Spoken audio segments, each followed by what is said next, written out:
Have you ever found yourself going along and it suddenly dawns on you, God damn, I've got an attitude problem.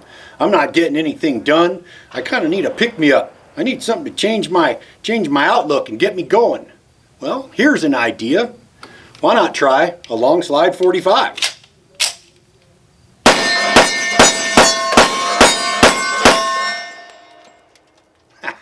Welcome back to the channel. Hey everybody, welcome back. I want to apologize for going radio silent for a little while there. It's been a pretty busy time after the Quigley and life's gotten in the way a little bit, but I'm back and I want to show you a brand new gun today. The gun I want to show you is from Fusion Firearms. This is a model LS 1911 Longslide 45. Now, I'm going to be honest, when I saw this gun, I had not really heard of Fusion Firearms before. But after learning a little bit about them, I decided to buy this thing and show it to you guys at least, and I really like it.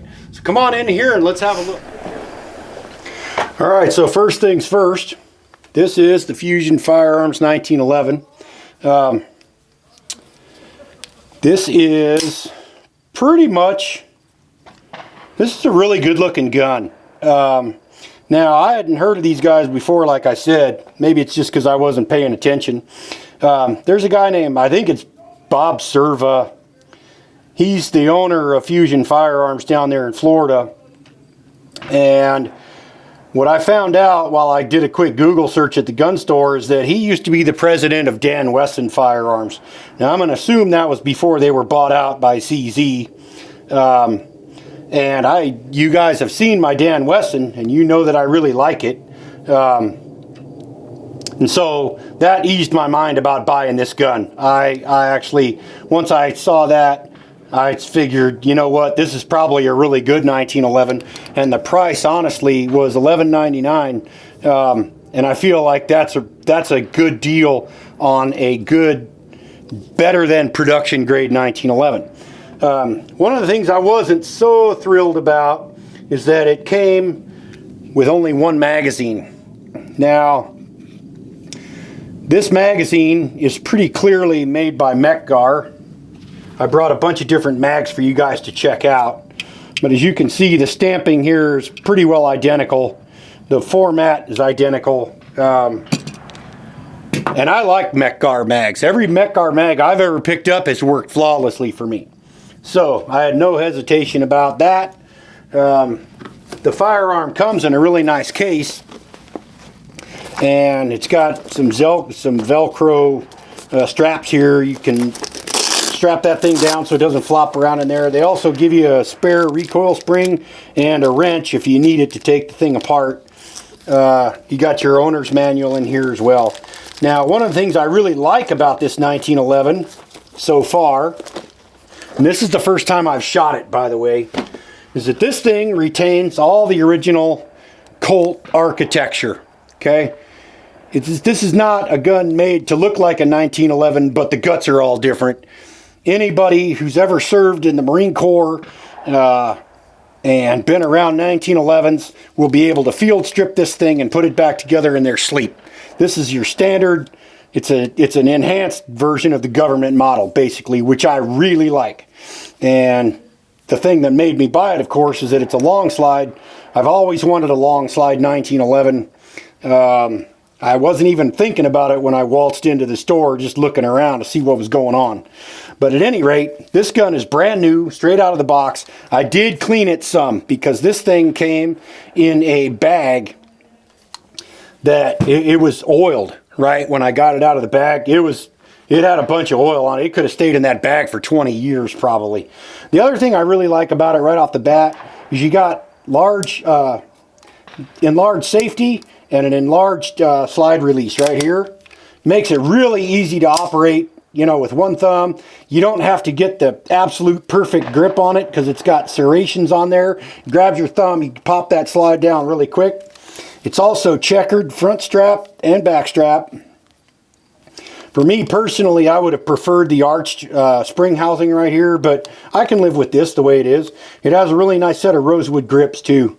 So what we're going to do is I actually kind of went off the deep end for you guys, and I bought a bunch of factory ammo. Don't light me up too hard about it. I don't like buying factory ammo, but I want to see what this thing will do, and I want to see if I can make it jam, honestly. So I've got some reloads first. These are my reloads. These are Rainier bullets. God, I miss Rainier. You remember they used to have their shop down in Tacoma, and they always had a good product at a fair price. They got run out of business by the politicians. I got some Remington 230 grain subsonic hollow points. I got some Federal ball ammo, right? GI ball. I got some Sierra. Look at the size of the hollow point on that thing. These are Sierra defense loads. These things are 185 grains. I got a box of this Winchester, I guess they call it red box, I don't know. It's got a flat point, different profile. See if that makes a difference. Here's some weird stuff for you. This Ruger ammo. This is really lightweight. I think these things, yeah, these are 118 grains. Not really sure what the deal with that is, but we're going to shoot them up, see what happens. Got some silver tips here. Remember back in the 90s when the press went nuts and tried to outlaw silver tips? Well, they're still making them. So screw you, MSNBC. And then we got some Hornadies. These are hollow point. These are their defense loads. Gonna shoot those up. And I got a bunch of semi-wad cutters for just a different bullet profile. These are hand loads running unique powder. We're going to run those through the gun. We're going to actually mix up a bunch of ammo in these different magazines and see if any of that makes a difference too. And if we can make this thing jam. We got some Packmeyer mags. We got Mecars. We got, this is a Dan Wesson mag. This one here is a Colt mag. So these are 7-rounders, these two. Got another Packmeyer, another Mecgar. And this is the factory mag the gun came with. So let's ring some steel and see what we got here. Alright, so every now and again we screw up when we're filming. And I just shot a bunch of magazines of ammo and everything worked great. All except for one brand of ammo. And it's this Ruger one. So I'm going to go into that here in just a minute. I want to try to show you some of the other stuff that I'm noticing though about these other ammos. These two right here. These are a couple of the Ruger cases.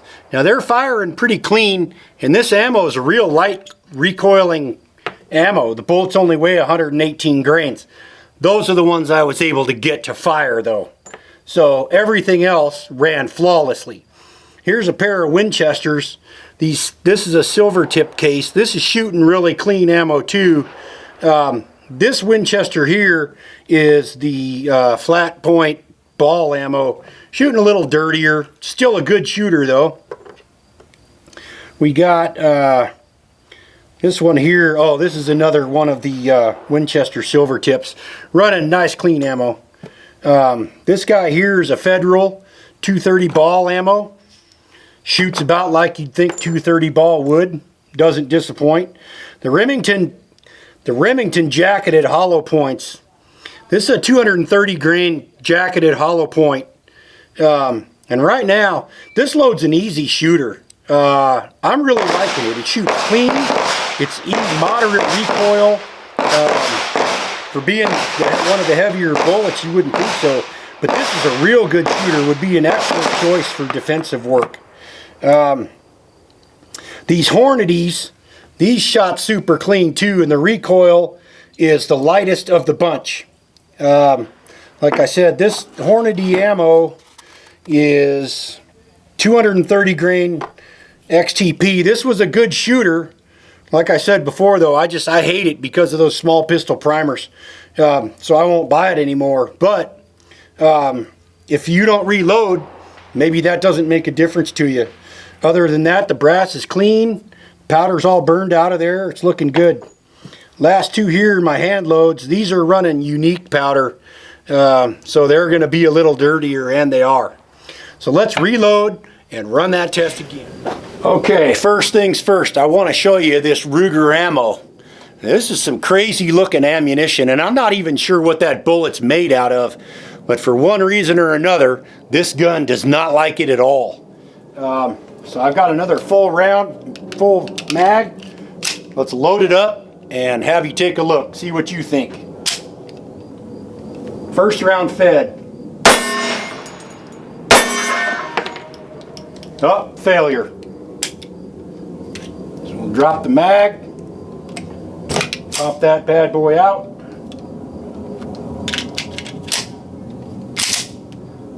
Next one just tried to feed, it failed.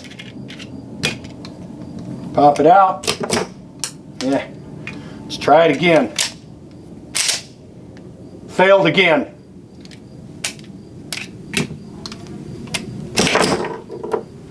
Let's try jacking the slide here. And I'm going to throw these back in.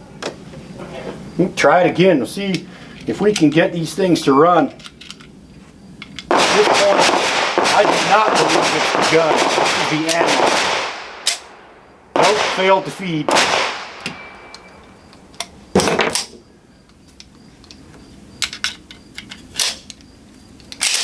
Failed again. What I'm going to say right now is this Ruger, I do not like this Ruger ammo. And I don't want to say something bad about a company, but up till now, this gun's run flawless with everything else we've put through it. The only failures have to do with this Ruger ARX ammo. This stuff not working right. So I'm going to reload the rest of these mags and we'll show you something that runs. Alright, so we're going to run some ammo now. First one I'm going to try are these Sierra hollow points. Look at the big fat hollow point on that thing. Ooh doggies, that's like an ashtray. We're going to run those. Let's commence.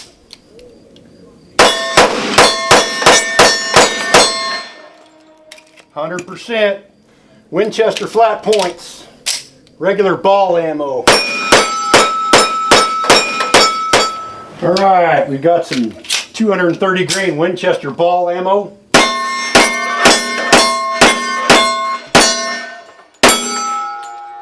That runs very nice. Remington jacketed hollow points.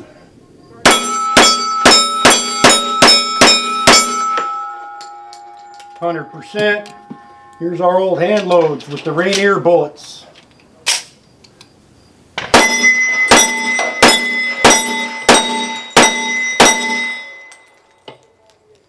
Alright, I've got 2 mags here, and these are loaded with one each of every kind of ammo I have that's been running good in this gun, and I want to just run them and see if having that different ammo trips this thing up or not.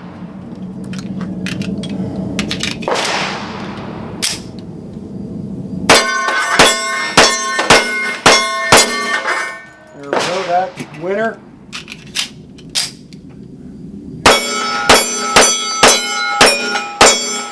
And that's a winner.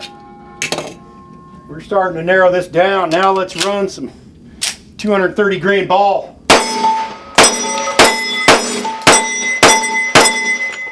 There we go, 100%.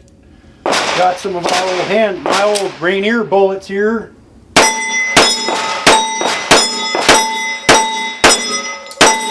Looking good, 100%. We got some Winchester flat points.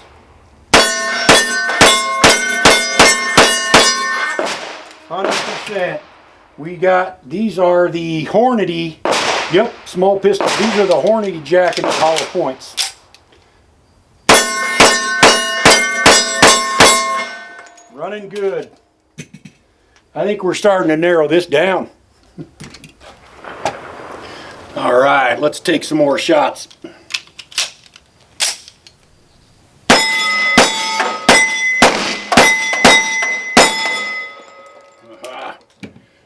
Sounds good. Wow. It fed around.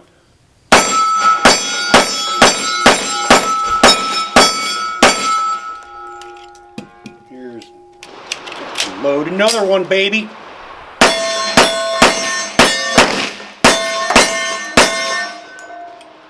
Looking good. Last few shots. Ah, didn't feed. That's one of these hand-loaded bullets.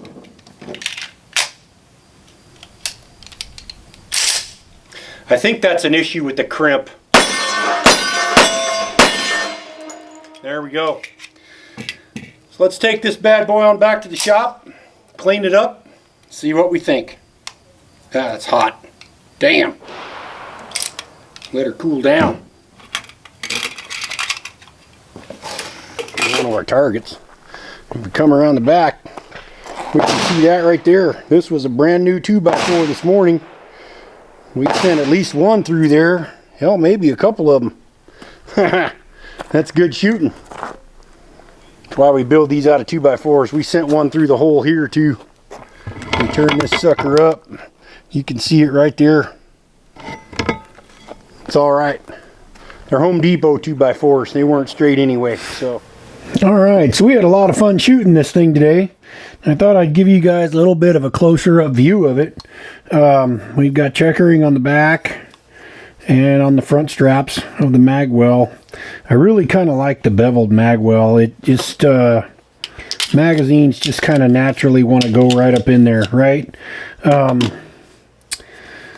also really like these. As you can see, these two, the slide release and the safety, are both oversized. So if we put it back and you've got this thing gripped in your hand, it's easy to work these things with a thumb, right? In the old days, they would have held a pistol like this. Now we hold them like this, so you can hit that way. You could even work the safety with that thumb. You know, we learned how to do it one-handed way back when. It has a really nice adjustable rear sight and the fiber optic front sight right there. This is going to sound crazy, but for a Longslide, this thing could almost be a carry piece. I mean, this gun shoots very well. And I know that it doesn't like that little Ruger ammo, that weird X-shaped looking ammo, whatever that was. That doesn't put me off one bit with this pistol. It worked with the ammo that I like, which is stuff like this 230 grain hollow point right here.